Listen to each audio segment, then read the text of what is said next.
Welcome to Modern Management of the Older Adult, brought to you by the Institute of Clinical Excellence.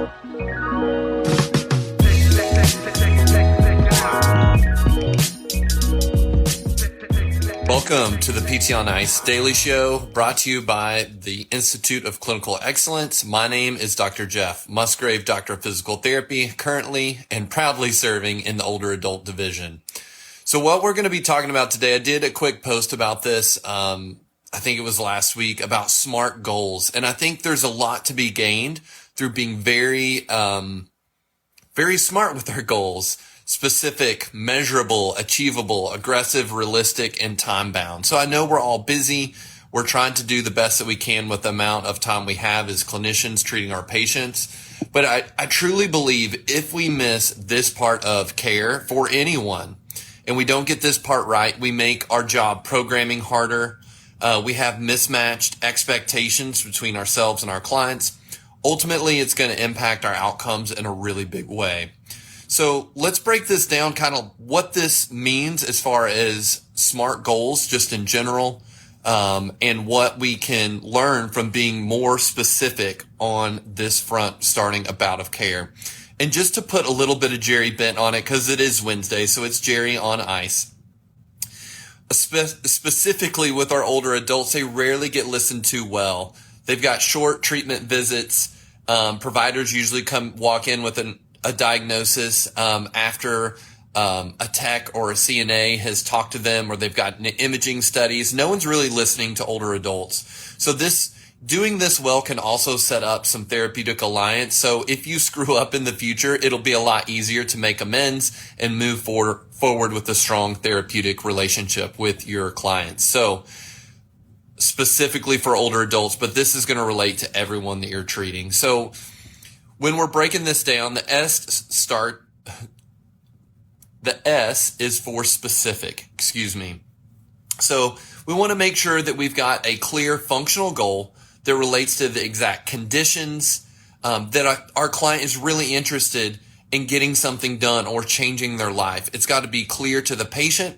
It's got to be clear to you, the provider, the environment it's going to be in, the frequency it's going to be in, and it's got to be something they actually care about. I want my back pain to go away. Do we want their back pain to go away? Yes. But that's not a target we can hit. I love this saying from the military: aim small, miss small, aim big, miss big. So I really believe if we've got these big, broad goals, we can't hit that target. No one's going to be happy with that. So we've got to be very specific to what our client needs, what they want, the exact conditions. And you'll see later how that's going to help us on the programming end of things. It's also got to be measurable. We've got to be able to measure what we're going to track. You can't manage what you can't measure. So we've got to be very specific about the weights involved, the frequency, the duration of the task, the conditions of the task. The time of day may even be relevant around things like medication timing or changes in function mentally for patients that may be sundown. If we're talking about older adults with progressive cognitive illnesses or conditions. So we've got to be very measurable on that front. When we're thinking about achievable, it's got to be realistic. We know this. The patients that either we walk into their acute care room, we walk into their home in home health, or they roll into our outpatient clinics.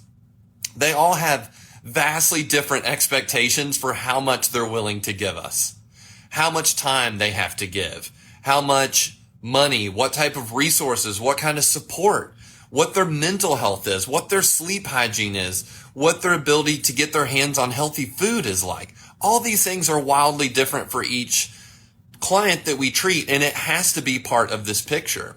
So it's got to be achievable for the person based on their history, but also their current state of having resources, having time, commitment level, how many chronic conditions they're managing, how much money they have to spend to get equipment or get a gym membership or come see you, depending on how much they may have to pay. So it's got to be achievable.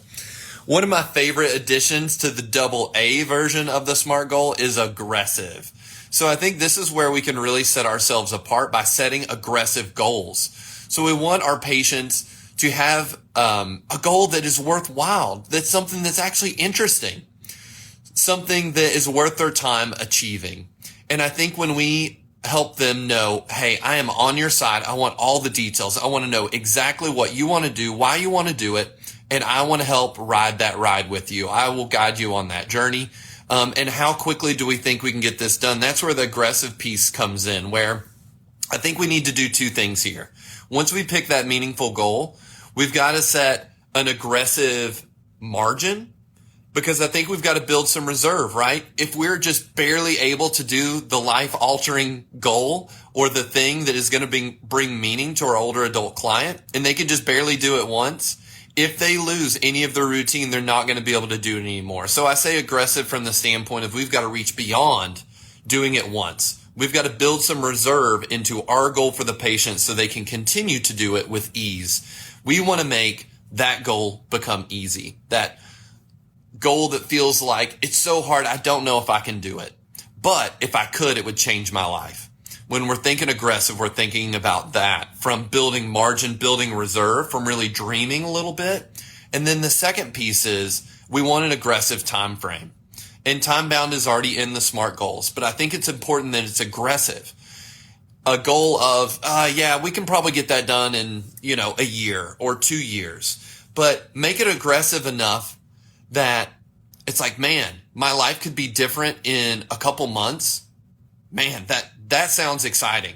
That's exciting for me, but it sounds like I probably can't slack off anywhere in this process. I probably actually have to do my home exercise program.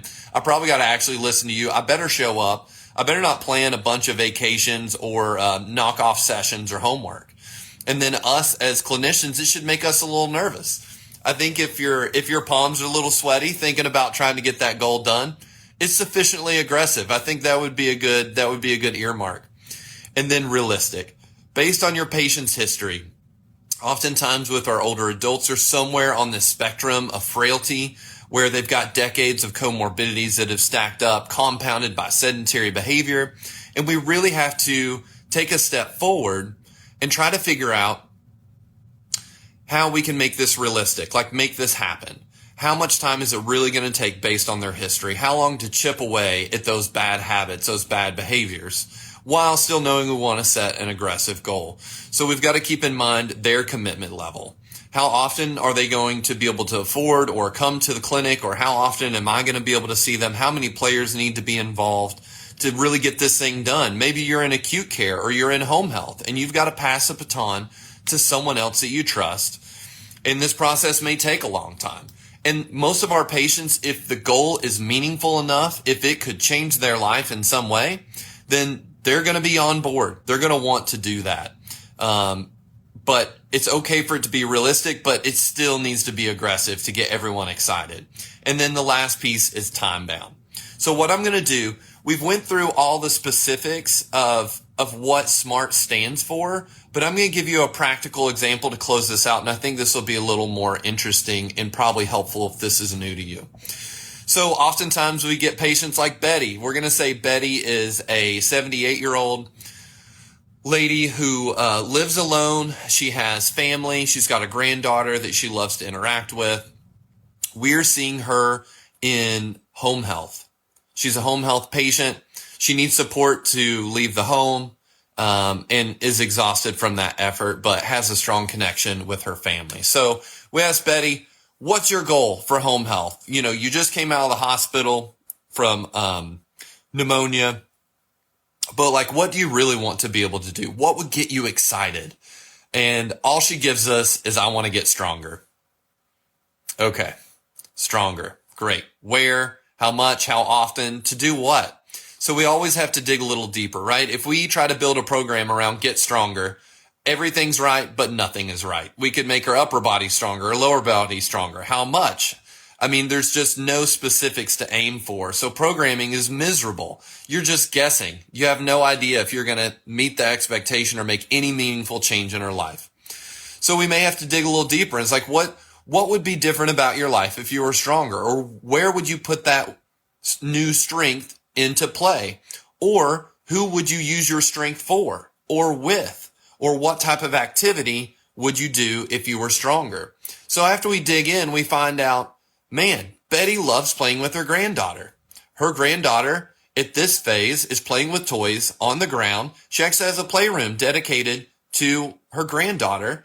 And now we've got something meaningful. She's got this connection. She's widowed. She lives alone, no pets. So really this interaction with her granddaughter is very meaningful and sustaining for her. So now we've got to dig a little bit deeper. We've got to make this measurable. So we've got the specific. We know what she wants to do, but we've got to make it measurable. So to make it measurable, we're going to blend measurable and specific just a little bit here because we need to know where the toys are. We need to know how much the toys weigh. We need to know what the distance is between the toys and where she's going to be playing with her granddaughter. We've got to know what surface she's going to traverse. We can go look at the playroom. Maybe it's one of those padded floors. Once game starts, there's toys all over the place. So Betty's got to traverse, 15, 20 feet holding the toy. She's got to deadlift it off the ground. We know she's got to carry it. She's got to be able to set it down. She's got to navigate a dynamic surface while she's doing that with her vision obstructed because she's carrying all the dang toys around. So now we've got some things we can aim for as far as like lifting and carrying, but we know she wants to play with her granddaughter. She is tired of playing with her on the couch. She gets 2 minutes of quality time and then inevitably her granddaughter is in the floor playing with the toys and she's having to watch and try to play from a distance, which is no fun. Betty does not enjoy that. That's not why she wanted to be a grandmother. Betty wants to get in the floor. So we know we've got a floor transfer in there and to actually play and engage with her, she's got to be able to get into quadruped. She's got to get into prone. She's got to be in a side sitting position or long sitting position. So now we've got all kinds of transfers to work on. We've got a deadlift. We've got a carry. We've got 2 floor transfers minimum. And we've got lots of mobility she needs to be able to do on her own. She doesn't want her granddaughter to have to help her. She wants to be able to do this independently. So now we're really getting at something. So we've got her specific, measurable. We think this is achievable. So when we dug into Betty's history, we find out she's had a knee replacement. We may have to work around some stiffness there. She's been relatively deconditioned. She does have a dog that she'll walk in the yard, but basically she's been pretty sedentary. On her evaluation to get an idea what her floor transfer looked like, she was able to do it, but got stuck on the way back up. We had to give her a boost. We didn't give her any coaching. We're just like, all right, Betty, let's see what you can do getting into the floor. We're there, and we just let her struggle and see what she does with no coaching, no intervention to get a true baseline. She ends up needing a modest boost to get from tall kneeling back onto the couch. So now we've got some baselines there, and we decide, you know what? If she's really dedicated to this, I can keep her long enough. She can do a program on her own. Cognitively, she's intact. She's bought in. She's willing to give me 2 days a week of work when I'm not there. So we know she's going to be exercising 3 days a week, and I'm going to push her really hard while I'm in the home. This sounds achievable for her. We think we can get this done. We know that it's going to be aggressive, but we're going to ask her to lift. If the toys are 10 to 15 pounds loaded, we're going to ask her to carry 30 pounds. I want her to be able to lift and carry 30 pounds multiple times, double the distance that she needs to. And I want her to be able to do that floor transfer at least 4 times in a session. That's aggressive, especially knowing she only needs to do that once. She's only doing the task once a week. But if we build that kind of margin, we meet that goal. How long is Betty going to be able to play with her granddaughter? Probably several years. Even if she quits doing everything we give her, which we hope doesn't happen. We hope we get her on a good movement, on a really good movement practice when we leave home health. But if we don't, we know we've built enough margin and enough reserve. She's going to be able to continue. I would say that's pretty aggressive. On top of that, we're going to set her an 8-week goal. She can wrap her head around 2 months. In 2 months, you're going to be able to get in the floor and play with your granddaughter. Awesome. I'm willing to work as hard as I have to do uncomfortable things. And the reality is, the more meaningful the goal is, the more someone's willing to suffer.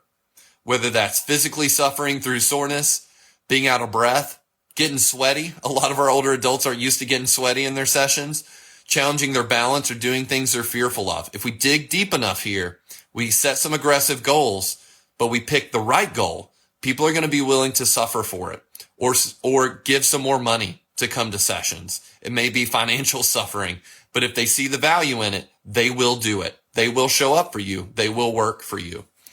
So we've decided it's aggressive, realistic, and then the time bound, we tied that in with our aggressiveness. We're going to say 2 months. Betty, we're going to get it done in 2 months. You can't slack off. I can't slack off. There's no time to waste. Let's get this thing done.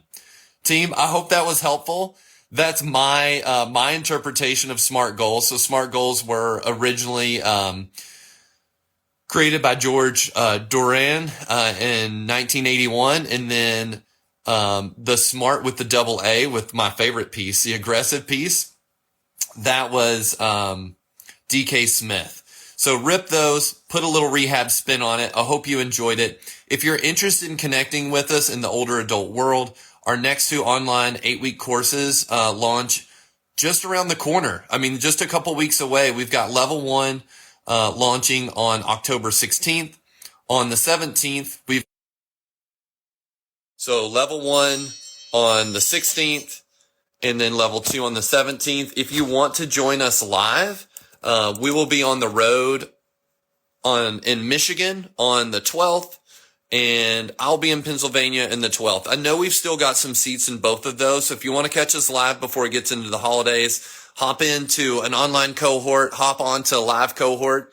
If you've had any success with SMART goals or have any comments on this, I would love to hear your feedback or your experience. But other than that, team, have a wonderful Wednesday, and we will see you next time. Thank you for listening to the MMOA podcast. If you found this helpful, please share with someone that could benefit. And if you're looking for more practical content to help you better serve older adults, head over to www.mmoa.online, where you can learn more about our free resources, our community, continuing education courses, and our certification. Once again, that's www.mmoa.online. Thanks for listening.